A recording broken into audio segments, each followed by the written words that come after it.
In the heart of downtown Tacoma, The greatest city in the universe. Victoria Woodards reflects on her time as the city's 39th mayor. Born and raised in Tacoma, Mayor Woodards has spent most of her life serving the city. I'm still so honored that I get to do this job here in the city of Tacoma. During Woodards' tenure, Tacoma has seen several tumultuous moments, and 2023 brought endings and new beginnings for the city. But I've learned that government can still work, that we can still get through some of these challenging times, but I would not be telling you the truth if I didn't say it hasn't been difficult.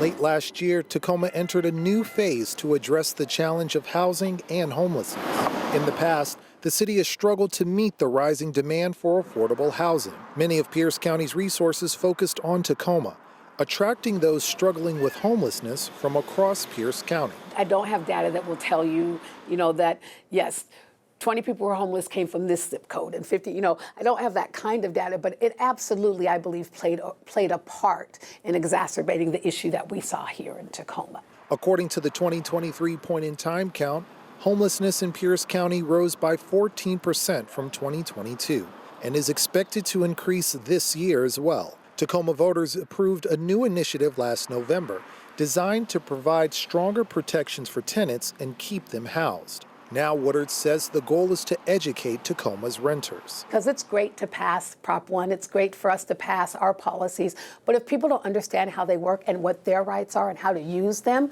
then we're doing a disservice to those who need them. Tacoma also saw the end of a high-profile trial 3 years in the making. In November, 3 Tacoma police officers stood trial for the death of Manuel Ellis on March 3, 2020. Ellis's death sent shockwaves across the city after video emerged that appeared to contradict the Tacoma Police Department's account of events. I don't think of the 220,000 residents that live in Tacoma. I think somehow, some way, every person was impacted by what happened.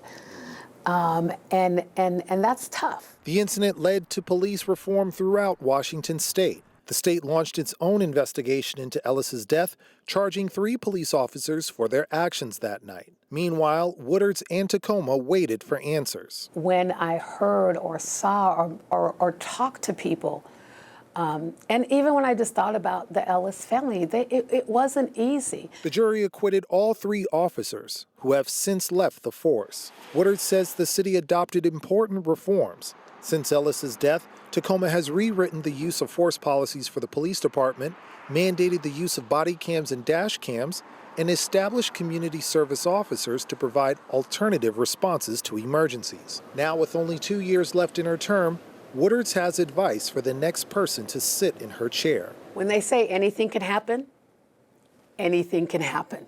So be prepared. Lionel Donovan, King 5 News.